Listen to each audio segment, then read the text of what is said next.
Voi in hi July ni somni sang ni le somni paruk tho tran ania khovel om chung chuan July ni somni hi tha a mi hring lon champha ani reng to non ani sang khajakwa somruk pakwa kuma Armstrong at thian dun tha a anin ka kai to laya heti ema Aizawl city Aizawl khopui chung AMC area a veng pakhat kho chung kong metal dumpo lom lo na chekoi khuar diak perpur nalbok si alom hi zong kanram rural tu te hausak hlom si zia ngai tu chuan khovela thil in melo berte jinga mi aniang ti in soita ila kan soi sual om love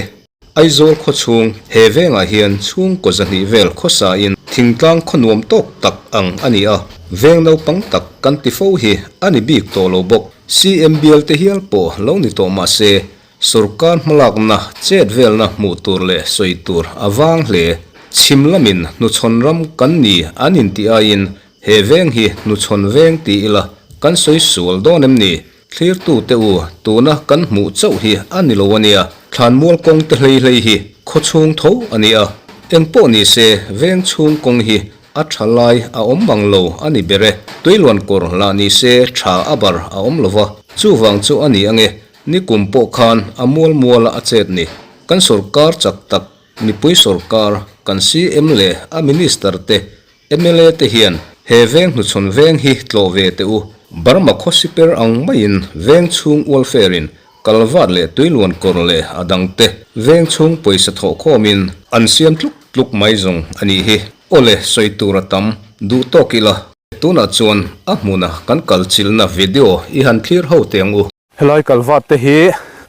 welfare ina an siam ve khania Fogland East kalwat valley welfare veng chung welfare ina siam om nual ani sarkar lama tanga kalwat siam na dom nei manglova thlan mual kong te khu chetak ani chetak oi omlo khopa chi ani helai tang hian hei le ni phei ta chiar tanuk mai hei Fogland East kho chung kong ani Fogland East kho chung Fogland East veng chung ani evara thak ngai ve wow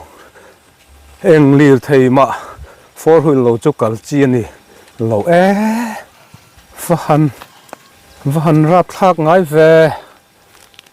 khai a tiang em in Aizawl city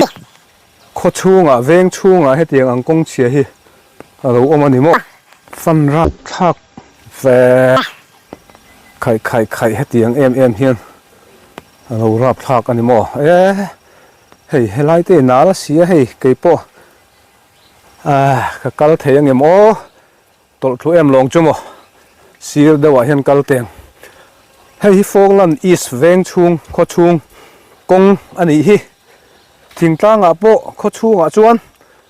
khonge lai hian kal lo teng anal lo dewang ti hian thingtlang kho te chengker kan tia po kho chung a he tiang kong hi a om to lovang ka ring lo ma se Aizawl a thu kan heng te hi hei thuk ta kan thuk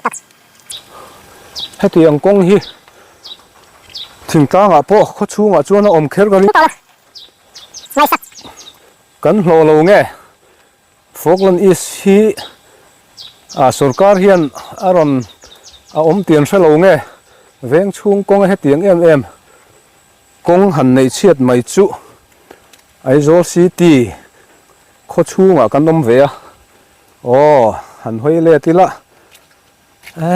piang angin kan cheng mai don mi helai tui ho ka da chu pui mi nge mai hei motor an tang anh phiệt nó xa hay helai te chu khuar thuk nge mai kan cheng mai do mi thuk takani thuk takai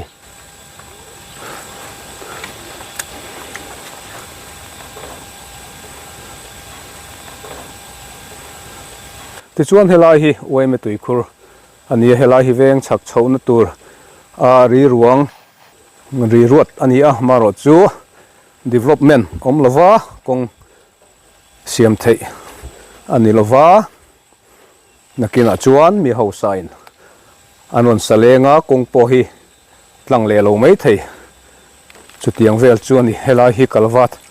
ani ve a evanal em chiar lutuk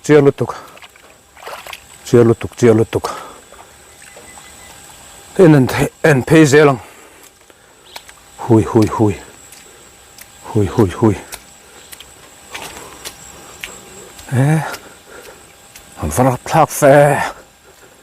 rapthlak ve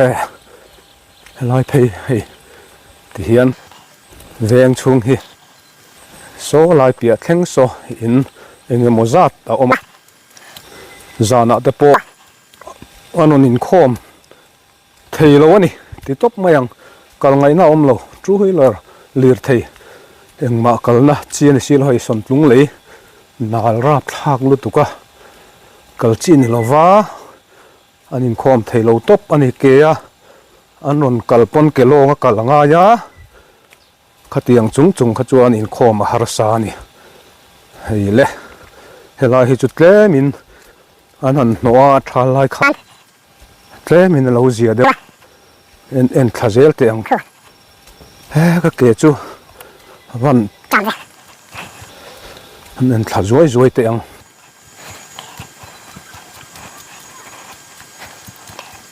hei veng chung vek ani a so in le lo tam tak a oma helai chin hi kan ti chuan so lai son in engemaw za a oma ta hian kong chuk thla in engemaw zat a oma ni ta tang hian kan le tanga kan la chho leang Aizawl kho chung kong AMC mo huam chung kong veng chung kong ani a hei piang anen chuan kalila kan cheng du nge yang avan thuk ve hei ka chon tling van thuk ve dep maya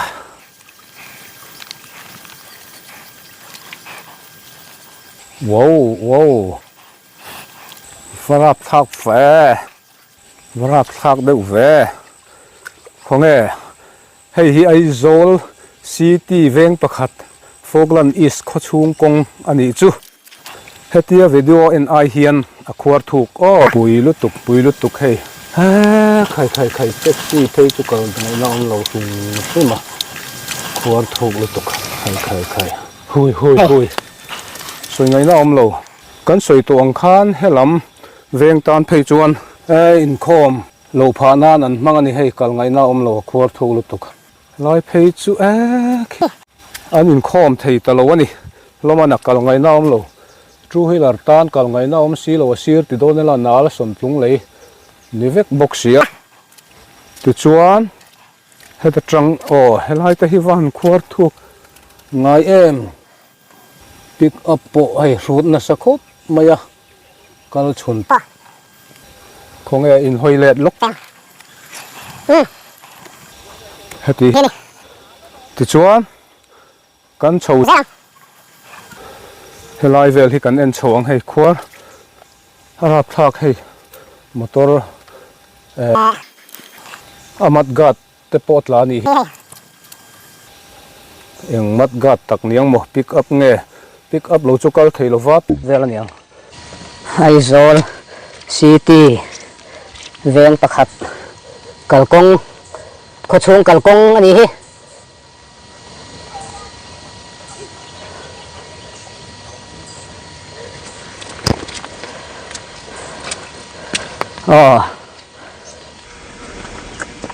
phiat na sa ni hi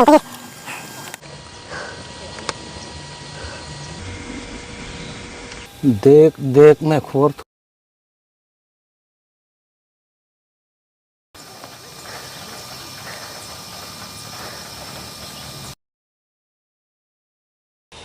ko còn can don kan soi le soi nu tiang em a Aizawl city khopui chung veng pakhat về reng ruang chuan kho chung kalkong hetiang ang em kong chia kan la nei hi ala oma hi thingtang a po om lawang thingtang kho chung kong a po om lawang kho ya ma om karing lo hetiang ang kong chia diak rapthlak lutuk tiang anga khuar thok lutuk tiang ang kong chia hi chu kan Mizoram thingtang khotereu te a po tiang anga kho chung kong diak le khuar thuk le Inkhawm kal tur te po kal theilo na khopa kong chia le diak le khuar hi chu a arin lo ani hei hi kan soi war ani lo Aizawl city AMC huam chunga veng pakhat Falkland East venga kho chung kal kong ani ti hi kan hriat atan khan kan ronda chuak ve hrim du ani hemi veng pan na kong akal te hi hei heti hian in ti hian khat thavek deuh thoa tam em a hei heti hian ve kong thanga khon in le lo atam em ani apia mai so Falkland East kon mai khani a Falkland East kon pia mai te koi ni khata hian heti khop hian veng chung kong alo chia ni chu amak ani amakana ti meng o sarkar te hian minon ngai ven ve se kan du hle mai ti lai kha kan han soi lan du pakhat ania kan sarkar te hian minon hriat saksela kan ti hle mai heti ang veng chung kong in kalpo na veng chung tak kong heti ang khopa chia hi thir tu le lo en tu te pon makin ti karing Falkland East hi veng thar lom te ti me chu tianga veng no pangani to lo ko ran member hei presbyterian ko ran member po kan tamlu tuk to he ta jasari chho dal lai kan ni to a ole kha tun tuma kan han ti lan thei ta chu ni sela kong thanei veng chung kong thanei kan chak ve hle ti kha kan soi thei tok ani e